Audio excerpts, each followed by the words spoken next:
has evolved to get me to where I'm at. And that change is positive. That next step is positive. There can be positive things that come out of it. the whole thread on success as a feeling evolved out of the stories I was writing about. Welcome to the Spotlight series, season 2 of the Showbiz Side Hustle podcast, where each week we meet one of the brilliant co-authors and creatives behind Spotlight on Success, the PerformerPreneur book that's redefining what success looks like both in and out of the showbiz spotlight. I'm your host here, Nicole Louise Geddes, and in these special episodes we learn even more about the stories behind the sequins. Raw, honest, powerful reminders that the end of one act is only the beginning of another. So listen in as we chat challenges and triumphs and inspire you to shine in any spotlight you like. Welcome back, listeners, to the Spotlight series of the Showbiz Side Hustle podcast, where we shine a light on the performers, professionals, and pioneers who've taken bold steps beyond the stage. Today's guest is Creys Keneally, award-winning consultant, TEDx speaker, and the go-to expert for helping child-focused businesses build sustainable, purpose-led opportunities in schools and the early years settings. From once a shy child to standing on a TEDx stage, Cerys pushed through her doubts and into the powerful new role that she created for herself. Cerys' journey is one of quiet courage, relentless passion, and meaningful impact. In her chapter titled Your Greatest Role Yet, she shares how she blended her love for dance, education, and business to create real change, not just for herself, but for thousands of professionals and the children they serve. This is a story about showing up, even when it's scary, and discovering that legacy isn't just what you leave behind, it's what you live into every day. Please welcome to the spotlight, the pioneering Creys Keneally. Hi, Nicole. Thank you for having me. Absolute pleasure, my darling. Really great to get inside your story in a little bit more detail and speak to you today. You've shared in your chapter, I'm going to jump straight in. Sorry, you shared in your chapter, because it's so powerfully and beautifully written, about once being a shy child, which we can all relate to, not particularly myself, but many of the readers and listeners can relate to being that shy child. And then to read that you have then gone on to later stand on a TEDx stage, that's incredible. And I want you to talk us through that transition, that moment. Like, what does that represent for you now? I think it's very much like the journey, like everything has evolved to get me to where I'm at. And I didn't necessarily have an ambition to get on a TEDx stage initially. And, that's been the same in all of my businesses, really. I never knew that I would be helping business professionals get into schools and nurseries, but it was a very natural occurrence based on lots of different things that happened professionally and personally in my life and business. So it's, yeah, speaking on the stage was amazing, but I actually talked about having been a shy child during that talk because that is essentially what's led me to doing what I do today, because it was my really like early childhood experiences when I had people helping me through extracurricular activities like dance, music, drama that brought me out of my shell and led me to pursue these sorts of things later on in life as well. So I owe those people in my childhood a lot for where I'm at today. That's brilliant. And I love the synergy and the full circle, which many of us find ourselves in that kind of spotlight that reflects something from our past and our childhood. What would you say to that shy child? What would you say to yourself now, Cerys? Oh gosh, I don't know. Just follow what you love. Like do what you love and everything will work out absolutely fine and where it needs to and when it needs to. So you speak so clearly and eloquently and passionately about that kind of person, those people in your life, that the arts, how that helped to guide you to navigate this uncertainty through many different challenges throughout your childhood and into your adult life. And so I guess that's where, your chapter really hits home for me, that it's just so evolving all the time, and there's no real I think I'm trying to say we can't put ourselves in a box. You weren't Yeah. always going to be that shy child. You have Yeah. evolved, you have grown, and you would speak Yeah. to her now and say, "Hey, look at me." I would want you to be like, "Hello there, look at me." You had your baby in the audience of your TED Yes. talk, and I presume that that was a real big moment. You do write about how special that was, and what would you want for her in the future? I want her to know that she can do what she wants to do. She can absolutely follow her dreams. I want her to do what she loves. Like already I'm looking out for her kind of natural interests and trying to kind of follow those and make more of those, even though she's, she's only just under 2 at the moment. But I'm already seeing, I mean, as soon as music comes on, she is the first one dancing in the room and no one's taught her to do that. So I absolutely have to get onto dance classes for her. But yeah, to answer your question, I just want her to know that she can do what she wants to do in life. She can be who she wants to be in life. And I almost don't want, you see this real like joy in toddlers and their kind of natural enthusiasm for everything, and I just really don't want her to lose it. That's powerful, and it's given me goosebumps because it's actually what the book is about, isn't it? It's about saying you can absolutely be what you want to be. Don't lose your joy. Just keep following your own path. And the whole book encapsulates that so well. And if you and I, had been given this book younger, maybe we would have gone on our authentic journeys a lot sooner than we maybe did. And so for that next generation to read our words and to see that there's absolutely 100 opportunities and possibilities ahead of them is magical. And we're going to be gifting that ethos and that vision to our children. So I think that's super special. You've built a movement helping children. Let's just put it out there. With what you do, you're supporting the professionals and the adults, but they are then going on to support the children to do exactly what you're saying, to use the arts, to find their confidence, to find their voice. And all other activities, I'm sure, as well. You've made a real impact in schools and nurseries. So your purpose and your passion are so beautifully interlinked, and you're shining bright by bringing both of those together. Would you agree? Yeah, it's just a massive ripple effect. Like, I absolutely love that, actually working with these business owners now, I can have far bigger impact than I could when it was just me working with children. And, again, I love the way that that has quite naturally evolved. And, when I hear the stories of, not just the people I work with getting into schools, growing their businesses, living life on their terms, but then when I hear the impact that's having on the children, the children that are normally reluctant to go to school are excited to go to the school on the day that those dance teachers are running their clubs, and that mum's now able to go to work, and that nursery is now like able to keep the lights on that day, and it's just hearing that ripple effect is amazing. So, if you've read the book, listeners, you will be able to see Cerys in all her glory because there's a picture in there. So you'll know who we're talking to. Go find us on YouTube now and you can see us talking live as well. But you can see the joy on the YouTube channel of what that brings to you. And again, throughout the whole book, throughout your whole chapter, it's very obvious that when we put our passion and our purpose together, it creates this magic, it creates this joy. And you've created this legacy and, like you say, this ripple effect with everything that you do. Looking back, though, what has been the most unexpected moment of those all of those fulfilling moments and seeing your work impact? So you've mentioned a few, but what was anything unexpected along the way? There's something I mentioned in my chapter, which was a very, very recent realization when somebody, and then I noticed lots of them were saying it. I mentioned one of my clients, Sammy, in the book, and she said to me on an interview that she feels like a business person now.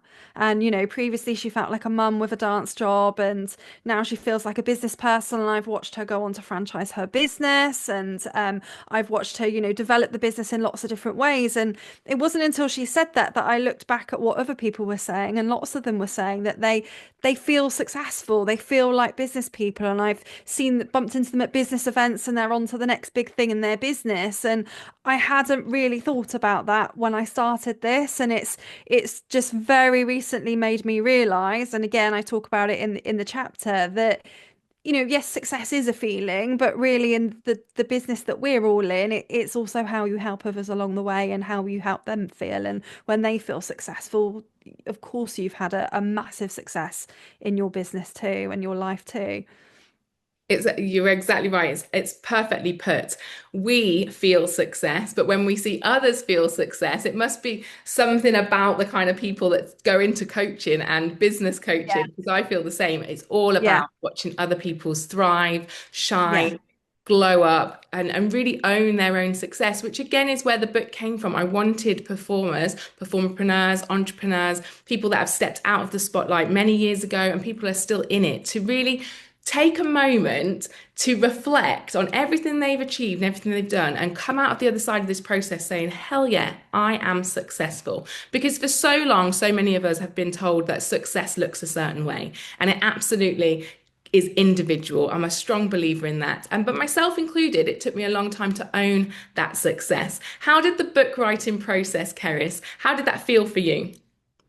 I really liked the way that we were sort of coached through the process in terms of the fact that it felt very kind of natural. It feels like a daunting task to begin with, and then when you look at it in a way, in the way in which it's broken down, you are just telling your story, and that should be the easiest thing in the world to do, really, right? And so it came together very naturally for me. I felt it was kind of, okay, yeah, I can think of, three different things that I could talk about here, and it was again, it was that process. It was that, not, just starting to write and then it all kind of coming together. And I think, also from, reading the book now, seeing how it's very much come together for everybody else as well. I don't think you could have picked a better group for it, really. It's funny you should say that because I don't feel I did pick it. I knew what I wanted to achieve, but it did land on deaf ears. There was a lot of people that didn't understand the vision. I reached out, I told people, I invited people to have conversations with me, and not everybody took me up on the offer. So then I'm left believing that the universe literally brings you the people that are meant to be in that moment of time with you. Because, like you say, you've read the book, the diversity, but also the synchronicity is Yeah. just beautiful. I couldn't have picked it. I didn't pick it. I tried because I'm absolutely a control freak, let's be honest. I tried to curate the book, but actually people picked me. And I think people picked my vision, my mission, and aligned with where I am right now, trying to change that negative narrative for the industry. Mm. Why did you choose to join the book, Cerys? Again, I felt really aligned with it. I felt like this is, these are readers I can speak to. Absolutely. These are readers I can contribute to having a bigger impact on. But to be able to tell my story, it's helpful to me as much as it is to anyone reading it, to be able to write about these things and look at the impact that's come, but also look at where the industry is going. And lovely for me to see a couple of my past clients as writers in the book as well. It's just really it's something very special, I think.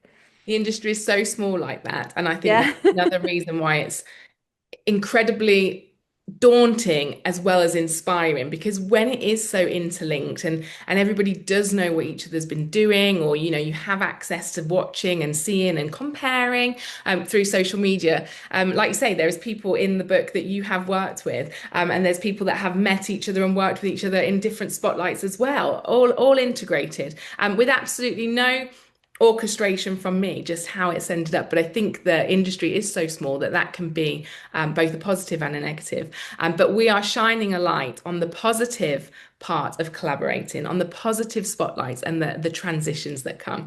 And yeah, I'm really thrilled that you joined us, and I'm really thrilled that you got the positive experience from the process.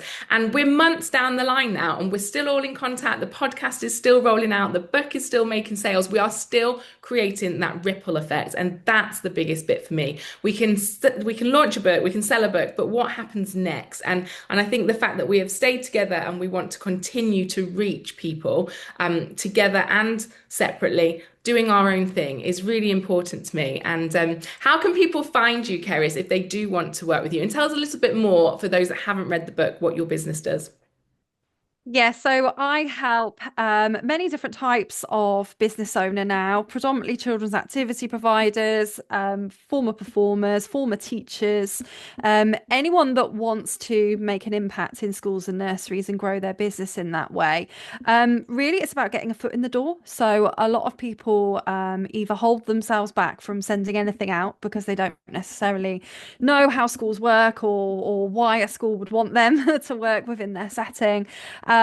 And so I help them kind of break down those barriers, get past any gatekeepers, feel confident in their marketing, feel confident in their approach to schools and nurseries. And then the people who choose to come and work much more closely with me, we work on, actually growing the business through sales in those settings. And that's essentially how I help people. And my kind of flagship program, the Approaching Schools Academy, is where you get to come and work more closely with me and my team to have that consistent approach all year round. And because I recognize mindset is a huge thing, we have a qualified mindset coach in there. All of my team are former decision makers in schools, so they're all bringing their own unique perspectives as former assistant head teachers, former head of departments, former Senkos, so that everybody has got all of the insights that they need to confidently push forward with this element of their business. So if anyone does want to find out more, if you go to CeresKeneally.com, my website, there's some free guides on there depending on where you're kind of at. So for somebody just starting out, you can download a free guide to think about all the different ways you could be working with schools and nurseries in what you've chosen to do. And anyone that's perhaps already started a business but is trying really hard and feeling really ghosted by schools and nurseries, because I hear that a lot, there's some tools and templates on there to help you as well. That's amazing. And there'll be numerous amounts of people that can relate to that feeling of, you know, trying really hard and just not having the right knowledge. And that's nothing to Yeah. be ashamed of, listeners. No. It's about finding the people that can support you. And that was another thread through the book. Nobody in that book was an island. They Yeah. all share their story. They've all shared who's helped them along the way, how being part of any community, any coaching facilities, have really helped them to move themselves forward, both in mindset and in business. So you're Yeah. absolutely right. So listeners, please do reach out to Cerys, myself, anyone in the book that can support you. And again, we came together as a collaboration because Cerys, you could have wrote a book on your own. I am sure you're like, from those 2,500 words, we can already get a very detailed understanding that your life has been an adventure. You've traveled, you've worked abroad, you've transitioned, you've evolved, you've gone on TEDx stages, all of these things. You could have written a whole book, but you chose to come into the collaboration because you see support and collaboration as part of success. Do you want to tell us a Yeah. little bit more about your approach to that and why being part of the team was appealing to you? Yeah, I think like you said, I love collaborating with others, and I think I would never want to be kind of just trying to always do things my own way and alone. Like I really recognize the power in collaboration, absolutely, and it's something I speak to my members about a lot in terms of their communities as well. But and like you said, I've definitely got a book in me. I just perhaps haven't got a book in me yet with a toddler and a business and a new house, and so for me, it's a nice learning process as well, because it's not, I've always enjoyed writing, but writing a book to specific requirements isn't something I'm necessarily experienced in. I've been part of a collaboration book before, and that was an amazing experience. So I think it's a nice stepping stone for me as well for when that book eventually does appear. I've said the same. I've said the same to so many of the co-authors. It's kind of given us some more, inspiration, some more confidence to maybe Yeah. pursue that full book. I did it the other way around. I'm the mad person that wrote the full book first, but I'm absolutely an avid believer that this collaboration process is, well, through experience, much more joyful, and just to be supported along the way. I Yeah. was in my solo project, of course, I was supported along the way, but to have people going through those motions with you was brilliant. So we had Louisa that took us through Yeah. our lives, really. How did your chapter evolve? Did you know what you wanted to say? Obviously, we all came into the process thinking we knew what we wanted to say. Did it evolve? Was there something or anything that stood out for you as having to be in there or maybe having to not be in there? Yeah, I think the whole thread on success as a feeling evolved out of the stories I was writing about with regards to my journey. And so I think that kind of initial, well, the how it all kind of came together at the end of my chapter, and the terminology, your greatest role yet, that kind of came out of the stories I was talking about early on in the chapter. And I think it needs that process. I don't think you can ever come at a project like this and decide 100% my chapter is going to be about this, because I think the writing is very creative in itself. And, as you bring the stories together, it becomes quite obvious then what the theme is. But I think I had to go through that process for me to evolve into, okay, my chapter is now about, your greatest success is going to be helping others with theirs. Yeah, it's brilliant. And everyone said the same. We went through that process and we really had time to review, reflect, to refine our story, our marketing, our messaging. I mean, things that people have said, I don't know how you felt. It's just again really emphasized what we're doing as business owners and business leaders. Like it's just really given us some foundations to build upon even further than we maybe originally thought. Have you had any light bulb moments since writing your chapter? I think it's just really like consolidated everything for me, really. It's just nice to kind of get it all down in paper in one place. And, for me, I saw you talked about synchronicities. I saw not just synchronicities between kind of people because they're in a similar industry and we're all talking about kind of one central message as a collective.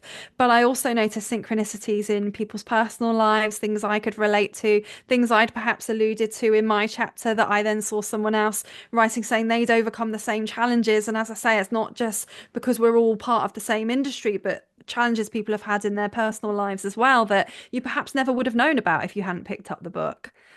Who do you think should pick up the book? Everyone in our industry, of course it's for an audience of performers who are looking for their next kind of successful step in life and business, but anyone in the industry who's looking for inspiration, who wants to kind of one of the things I hear from my members all of the time is that it's actually really nice to hear other people's struggles, which might sound a bit strange, but for people to feel not alone and for people to realize that everybody, no matter what stage in business they're at, has their own personal challenge at whatever level they're at. And it's nice to hear that everybody isn't these kind of perfect, people on social media, but you're actually hearing of the challenges they got through to get to where they're at, and it's not just oh, but it's all right for them because they're very successful and they do this and this. Well no, look at where they've come from. It's not always been this way for that person, and it certainly wasn't luck. They've worked hard. Everyone in the book has worked really hard to get to where they're at. There's a lot of that in the book. What I set out with the hope and the thought of that it'd be a very positive book, and it absolutely is a very positive book, but I was very resistant to naively, wrongly, absolutely wrongly. I was resistant at first before we started the process when I was in the talks with Louisa and how we were going to kind of mold that golden thread. Resistance to that woe is me negativity because I'm Mm, a very positive person. And obviously yeah. the message that we're trying to get out to the world is that change is positive. That next step is positive. There can be positive things that come out of it. But you are absolutely right. There is no high without a low. And very Yeah. quickly getting to know the people that came on board and hearing their stories. Because listeners, we had conversations over Zoom, we came together, we went through the process, we shared the highs and the lows before we decided what bits of our story we were going to tell. And it was very obvious very quickly to me that I'd made a mistake, and in my head I'd got it wrong. And it had to have some of those lows. And you're right, people need to hear them because, yes, we have got positive outcomes and yes, we're positive people. I do believe everyone in the book is a positive person and we're creating positive role models, but there has been collectively some lows, a lot of lows, and that's life. And I think it Mm, would be very wrong of me. It would have been a wrong decision if I'd have gone down that route. But again, I am like you. I'm open to collaboration. I'm open to ideas. It's not my book. It's not about me. So when we all came together and it was a work in progress, absolutely. I'm happy to be led in the direction that we all felt it should be. And it's beautiful. And gosh, some of those chapters made me cry. yeah. It's crazy. The emotion in the book, listeners. Please do go and read that and let us know in the comments, subscribe, like, find us, each of us over on social media. Let us know which chapters touched you, which chapters made you cry, which chapters made you laugh, because there's a little bit of that as well. And who inspired you to take the next step? So anyone reading or listening, Cerys, that is considering taking their business into schools, and it's very specific, it's quite niche, but there'll be 100 people listening that this suits, and I want them to find you. They will possibly have some mindset bits. You've said you've got a mindset Yeah. coach in your business model because they will be facing some hurdles, they'll be facing some imposter syndrome and not quite knowing whether they should take the leap. What would you say to them, and what tools maybe can you gift them straight off the bat today? Yeah, I think the confidence definitely and unfortunately comes from taking the first step. And that's going to spur you on definitely. So you will never feel entirely ready for any change or transition or next step in your career or life or business. I know our mindset coach would always say any kind of like nerves, channel that into excitement, because nervousness is very close to excitement as an emotion. But to remember that it will feel a little bit uncomfortable because you're stepping outside of your comfort zone, but that's where the magic happens. And I once had a mentor that said the same thing. And one thing she also said to me that really helped me in my business in the early stages was to follow one course until successful. And it was when I kind of stopped saying yes to everything. And I think I talked about this in my chapter as well.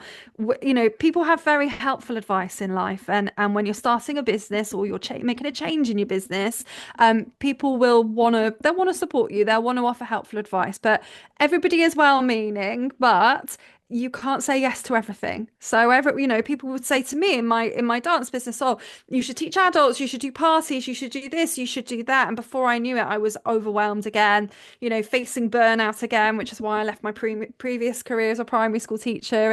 And you don't have to do everything. I think I said that in my chapter. You don't have to do it all, but you can pick one thing that you would like to pursue and just spin that plate first. Just do that one thing really, really well.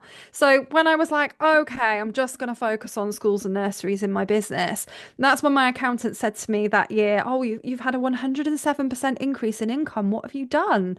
And I said, well, I've just been focusing on my partnerships this year with schools and nurseries. And when he told me that, I was like, right, okay, well, obviously the person that told me to follow one course until successful was absolutely right. So I'm not saying you have to only do one thing in your business, not at all, but do one thing really well before moving on to the next thing, because if you're anything like me, anything else is going to overwhelm you. So that's very much our philosophy in the Approaching Schools Academy. We really want to break everything down step by step so that people are just taking one step, feeling the confidence, and then wanting to take the next step, rather than just sort of saying, well, here's everything you could do, go and try that. We actually want to hold your hand a little bit and make sure it happens. So yeah, I think that's it really. It's you don't have to see the whole path before it appears. Just take the next step.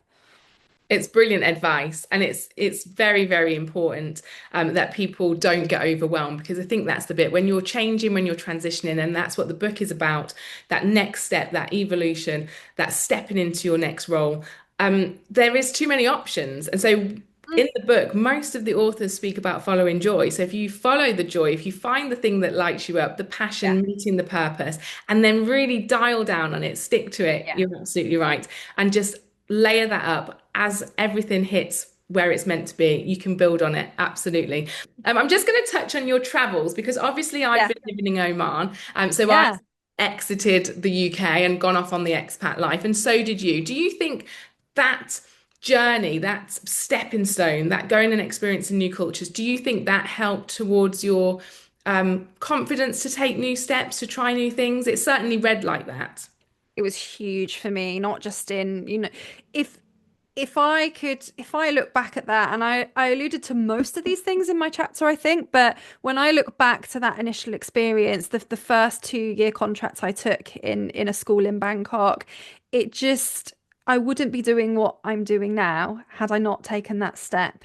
And it was a scary step, and it was something I'd never done before. I'd never traveled alone before. I'd never been to Asia before. It was a big step. But it brought me so much. It brought me so much. It didn't just kind of spark the idea of having my business when I get home, which was another big step. But in my personal life too. So I had a long-term condition treated and operated on while I was in Thailand, and that gave me a new lease of life personally. From a career perspective, it was where I got to specialize in what I absolutely loved. So the performing arts. And then when I came back, that's when I was like, oh, teaching in the UK doesn't really allow me to specialize in the performing arts quite as much. Maybe I need to create my own business around this. But also from a traveling perspective. So every year since I did that, I'd gone back every summer. So I'd always had a term time business because of working with schools and nurseries. And so every summer I went back traveling to either Thailand or somewhere else in Asia for a month on my own, which I never would have done previously. And I talked in one of my first stories in the chapter about how my shyness as a child often led to me missing out on certain opportunities as a result. And the one that sticks in my mind is when the brownie leaders didn't invite me to brownie camp because they thought I'd be homesick. And it was that was the first kind of, oh, this is the first kind of experience of something where I'm determined to do what I want to do, not because somebody kind of gives me permission, if that makes sense. And so looking back on that whole experience to take me to the point where I'm quite happy to go off every year for a month on my own, travel in the world, is something that I couldn't have imagined that little girl ever trying because she kept meeting these hurdles of this kind of perceived label of being shy. So yeah, Thailand gave me so much. It really, well, I think that it's the phrase sounds a little bit cliche, but broadening my horizons, of course it did. It just gave me so much in life. And then I went back. Even when I had my business, I ended up going back to Thailand as well for another 6 months and running my business remotely. And that's what set me on the path to online coaching. So it's I owe Thailand a lot. And that's why my business partners with a charity that gives back to orphan children in rural Thailand as well.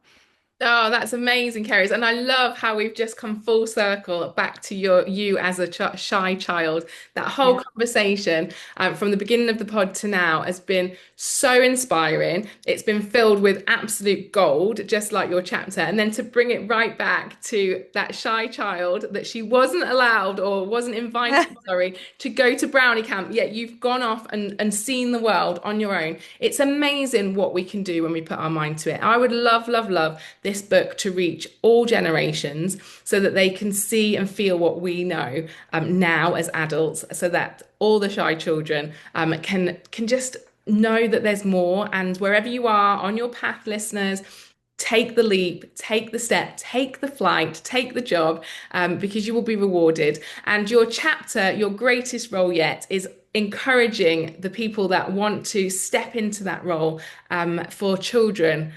They may have, like you, felt it themselves, then they've absolutely now got an avenue to find you and to become that role model for the next generation, as we are trying our best to do with this book. Cerys, it's been an absolute joy to have you in the team. It's been a joy to have you on today's pod. How would you like to leave the podcast legacy for today? What would you like to finish on, my love?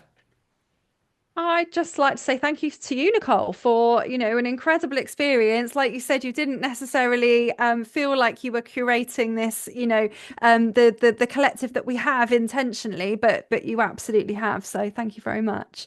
I appreciate that so much. It's been a joy. My biggest word out of this whole process is in everybody's chapter. It's a word I keep saying. It's in every single podcast episode is joy. It's been an absolute joy. And I think the bottom line of that is surround yourself, listeners, with people that bring you joy, who are on the same path, who think the same as you, and you can't go wrong. And Cerys, I'm so glad that our worlds have come together. Long may our relationship continue. And I look forward to seeing what is next for both you and I and the whole of the book collaboration cohort. Thank you very much. Thank you, my darling.